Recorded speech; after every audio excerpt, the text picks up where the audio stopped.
Stories have always transmitted culture. If we go far back to the cave paintings of many ancient cultures, to Gilgamesh, to the griots of Africa, we have always used stories to move forward our culture, right? And movies are just the most current version of doing that. So why do we forget who the storytellers are? That doesn't make any sense to me, right? And I think there are some reasons that we can fix, both in our own casual discussions of films and in the teaching that people might do about what is important, right?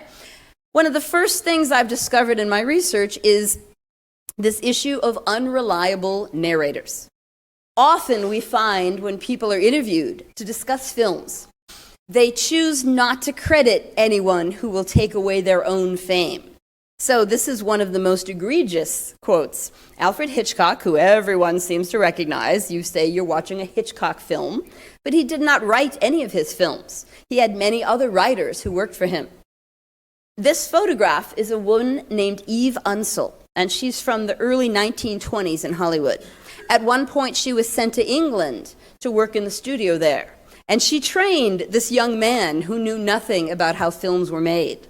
And when he wrote about her in his biography, he didn't mention her name so that you could research her.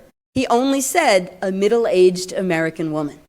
He wrote her out of history as nothing but a middle-aged woman. And yet, she taught him everything he knows. So in fact, his movies are Eve Ensel movies. But we don't think that way.